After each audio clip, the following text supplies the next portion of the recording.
pada siang hari yang cerah ini. Kemudian salawat beriring salam tak lupa kita panjatkan kepada junjungan Nabi besar kita Nabi Muhammad Shallallahu Alaihi Wasallam dengan mengucapkan Allahumma sholli ala Sayyidina Muhammad wa ala ali Sayyidina Muhammad. Yang terhormat kepada dosen pengampu kita Bapak Dr. Andus Eko Kuntar PMPD, seterusnya kepada teman-teman yang berbahagia. Berdirinya saya di sini tidak lain dan tidak bukan untuk mempresentasikan hasil dari diskusi kami, yaitu mengenai teori dan praktik penalaran ilmiah. Nah, sebelum masuk ke dalam materinya, ada baiknya saya dan kelompok saya memperkenalkan diri terlebih dahulu. Saya Vidya Asanavia dengan akronim 12, kemudian di sebelah saya ada Saya Ira Desmara dengan akronim 04. Saya Sofia Biasanya dengan akronim 03. Saya Ayu Zara Fadlia dengan akronim 013. Saya Cinta Delia dengan akronim 005. Saya Cinta Rizawa dengan akronim 025. Nah, tidak usah berlama-lama lagi, kita akan langsung masuk ke materi pertama, yaitu mengenai pengertian penalaran ilmiah. Dalam hal ini akan dijelaskan oleh saudari Ira. Pada saudari Ira, kami persilakan. Kedua, di sini saya akan membahas tentang pengertian penalaran ilmiah.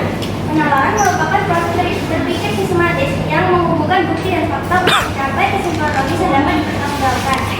Dalam konteks ilmiah, penalaran berperan penting dalam pengembangan teori dan pemikiran kritis serta memungkinkan individu untuk membuat keputusan yang rasional di berbagai bidang. Sekian materi saya. Nah, kita akan lanjut ke materi berikutnya, yaitu mengenai tujuan dari penalaran ilmiah. Dalam hal ini akan dijelaskan oleh saudari Adel. Pada saudari Adel, kami persilakan. Baik, terima kasih kepada moderator yang telah memberikan saya kesempatan dalam menjelaskan materi tentang tujuan penalaran ilmiah. Tujuan utama penalaran ilmiah yaitu untuk menghasilkan pengetahuan yang dapat diuji dan diulang serta digunakan untuk memahami dan menjelaskan fenomena yang terjadi. Ada beberapa tujuan penalaran ilmiah. Yang pertama, hasil pengetahuan yang terverifikasi, yaitu pengetahuan yang didasarkan dengan bukti nyata dan dapat diuji oleh orang lain. Yang kedua, menyusun teori dan hipotesis, yaitu untuk membantu kita menyusun teori dan dugaan dan dapat diuji melalui percobaan atau pengamatan. Yang ketiga, menjelaskan fenomena secara objektif, yaitu menjelaskan berbagai kejadian secara objektif tanpa dipengaruhi oleh pendapat pribadi. Yang keempat, menyelesaikan masalah secara sistematis, yaitu membantu kita menyelesaikan masalah secara teratur, dimulai dari mengidentifikasi masalah, mengumpulkan data, menganalisis, hingga mengambil kesimpulan yang masuk akal dan didasarkan dengan fakta. Yang kelima, meningkatkan pemahaman dan pengetahuan, yaitu untuk memperluas pemahaman kita tentang alam dan berbagai kejadian yang ada di dalam alam tersebut. Dengan cara ini dapat memperoleh pemahaman kita yang lebih mendalam tentang dunia. Dan yang terakhir yaitu menjelaskan solusi yang terukur dan dapat diandalkan, yaitu menciptakan solusi yang dapat dipercaya di berbagai bidang, misalnya di kesehatan, teknologi, dan ilmu sosial. Mungkin sekian materi dari saya kembalikan kepada moderator. Baik, terima kasih pada pemateri yang telah menjelaskan mengenai materi tujuan dari penalaran ilmiah. Selanjutnya kita akan masuk ke materi baru, yaitu mengenai ciri-ciri penalaran ilmiah. Dalam hal ini akan dijelaskan oleh pemateri Airin. Pada saudari Airin, kami persilakan. Baiklah, terima kasih kepada moderator. Di sini saya akan membahas tentang ciri-ciri penalaran dalam ilmiah. Yang pertama, objektivitas. Objektivitas yaitu kesimpulan yang diambil berdasarkan pada data dan fakta yang berarti bukan opini atau subjektif. Yang ciri-ciri yang kedua ada logika. Proses penarikan kesimpulan itu dilakukan secara rasional dan harus mengikuti antar logika. Yang ketiga, sistematis. Langkah-langkah penalaran dalam ilmiah itu harus tersusun struktur dan memiliki aturan yang jelas. Yang keempat, dapat ujian. Kesimpulan itu harus memperoleh ujian dari orang lain maupun pihak lain. Sekian, terima kasih. Baik, sebelum masuk ke materi selanjutnya, kita akan menambah fokus dan semangat kita dalam menyimak materi selanjutnya, karena di akhir presentasi kami nanti kami akan mengadakan kuis untuk para audiens yang di atas akan mendapatkan reward atau hadiah dari kelompok kami. Nah, selanjutnya boleh teman-teman sekalian untuk berdiri.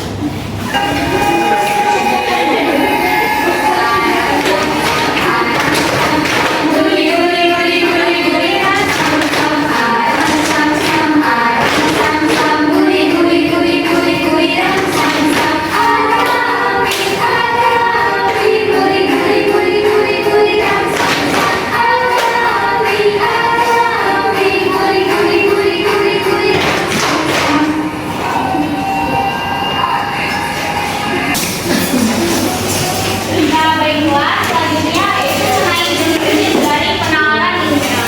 Dalam hal ini yaitu terdapat 4 materi mengenai jenis-jenis penalaran ilmiah. Ada induktif, ada deduktif, abduktif, dan analogis. Yang pertama ada induktif dan deduktif. Dalam hal ini akan dijelaskan oleh pemateri Sofi. Saudari Sofi, kami persilahkan. Terima kasih kepada moderator. Di sini saya akan menjelaskan tentang penalaran induktif. Penalaran induktif merupakan metode berpikir yang dimulai dari pemahaman terhadap fakta-fakta spesifik, kemudian bersifat umum. Adapun proses dari penalaran induktif yaitu observasi atau pengamatan. Yang kedua identifikasi, yang ketiga hipotesis, dan yang keempat ada kesimpulan. Adapun kelebihan dan kelemahan dari penalaran induktif ini yaitu kelebihannya dasar penambah ilmu baru seperti hukum geografikasi dan teori evolusi. Adapun kelemahannya yaitu bersifat probabilistik. Misalnya ditemukan angsa berwarna putih. Ditemukan angsa berwarna putih ini akan salah ketika ditemukan angsa berwarna hitam. Yang kedua ada penalaran deduktif, yaitu proses berpikir yang dimulai dari pernyataan umum untuk mencapai kesimpulan yang bersifat spesifik. Prosesnya yaitu pernyataan umum, fakta khusus, dan kesimpulan. Kelebihannya yaitu kesimpulan yang jelas, ada kekurangannya yaitu tidak ada. Terima kasih. Baik, kemudian kita akan lanjut ke materinya yang ketiga yaitu mengenai penalaran abduktif. Nah, pada kesempatan kali ini akan dijelaskan oleh pemateri Airin. Pada saudari Airin, kami persilakan. Terima kasih kepada moderator. Baiklah, di sini saya akan membahas tentang penalaran abduktif. Penalaran abduktif yaitu metode berpikir digunakan untuk menarik kesimpulan yang sesuai apa yang kita amati. Adapun proses penalaran abduktif, yang pertama pengamatan, yang kedua identifikasi masalah, yang ketiga uji hipotesis. Adapun kelebihan dalam penalaran abduktif yaitu menemukan penjelasan awal, dan adapun kekurangan dalam penalaran abduktif yaitu kesamaan yang tidak dapat. Baik, materi terakhir dari jenis penalaran yaitu ada penalaran analogis. Dalam hal ini akan dijelaskan oleh saudari Ira. Pada saudari Ira, kami persilakan.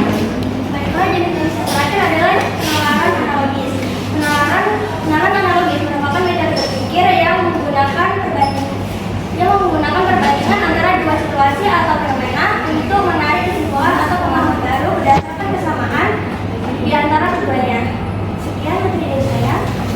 Nah, kemudian kita akan lanjut ke materi terakhir tentang penalaran ilmiah, yaitu contoh kesalahan penalaran ilmiah dalam karya tulis mahasiswa. Dalam hal ini akan dijelaskan oleh saudari Cinta. Pada saudari Cinta, kami persilakan. Terima kasih kepada moderator telah memberikan saya kesempatan untuk dapat menyampaikan materi mengenai contoh kesalahan penalaran ilmiah dalam karya ilmiah mahasiswa. Kesalahan penalaran ilmiah adalah keliruan dalam proses berpikir yang menyebabkan kesimpulan tidak dapat diandalkan ataupun tidak relevan. Hal ini terjadi karena beberapa faktor. Di sana sudah ditunjukkan bahwa contoh tersebut beberapa kesalahan yang kami temukan yaitu 3 kesalahan. Yang pertama adalah generalisasi terburu-buru. Generalisasi terburu-buru adalah ketika peneliti mengambil kesimpulan yang hanya berdasarkan dari data 20 mahasiswa. Data tersebut terlalu kecil dan tidak dapat digunakan untuk mewakili keseluruhan mahasiswa. Kemudian yang kedua adalah kesalahan sebab akibat. Kesalahan sebab akibat adalah ketika peneliti sudah memiliki anggapan bahwa kopi menjadi penyebab utama meningkatnya prestasi akademik. Padahal bisa saja mahasiswa tersebut giat belajar atau memiliki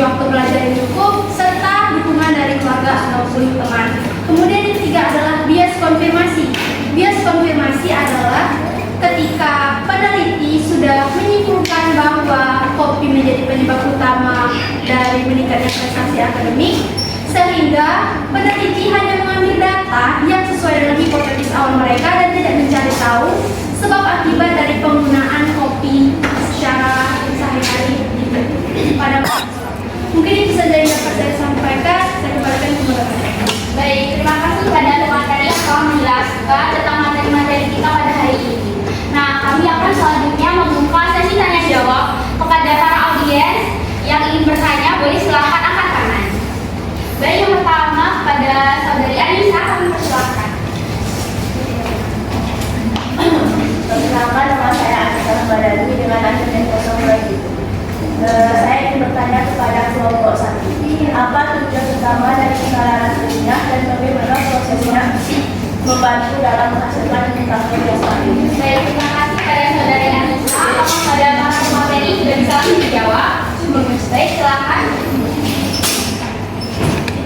Baik, terima kasih kepada saudari Anissa yang telah memberikan pertanyaan, yaitu apa tujuan utama dari penalaran dan bagaimana proses membantu dalam menghasilkan pengetahuan yang valid. Tujuan utama penalaran yaitu untuk memperoleh pengetahuan yang valid, objektif, dan dapat diuji. Proses ini melibatkan pengamatan, pengumpulan data, analisis, hingga penguji hipotesis. Dengan mengikuti langkah-langkah ini, penalaran ilmiah memutuskan bahwa pengetahuan yang dihasilkan bebas dari bias dan dapat diuji oleh orang lain. Sekian jawaban saya. Bagaimana saudari Anissa, apakah penjelasan dari jawaban kelompok kami sudah dapat menerima? Apakah ada dari para audiens yang ingin menambahkan? Pada saudari Rara, kami persilakan.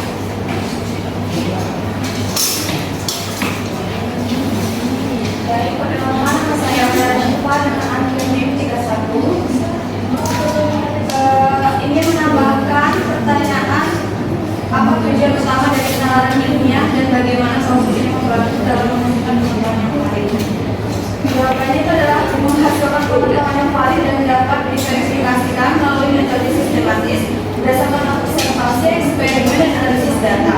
Proses ini membantu dengan menyaring informasi, menguji hipotesis, dan menarik kesimpulan yang lebih utuh. Terima kasih kepada saudari Rara yang telah menambahkan. Kita akan lanjut ke sesi tanya jawab yang kedua.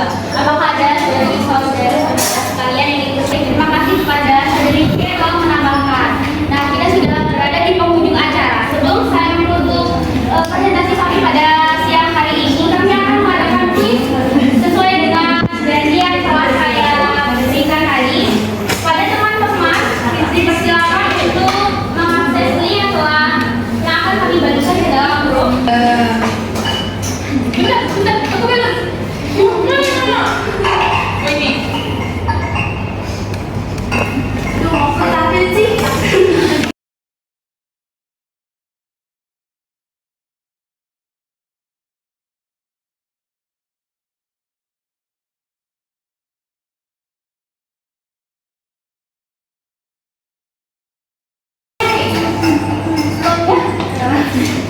Satu.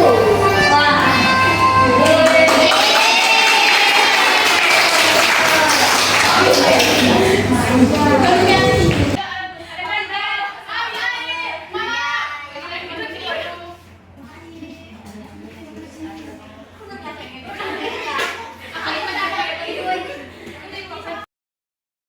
Selamat kembali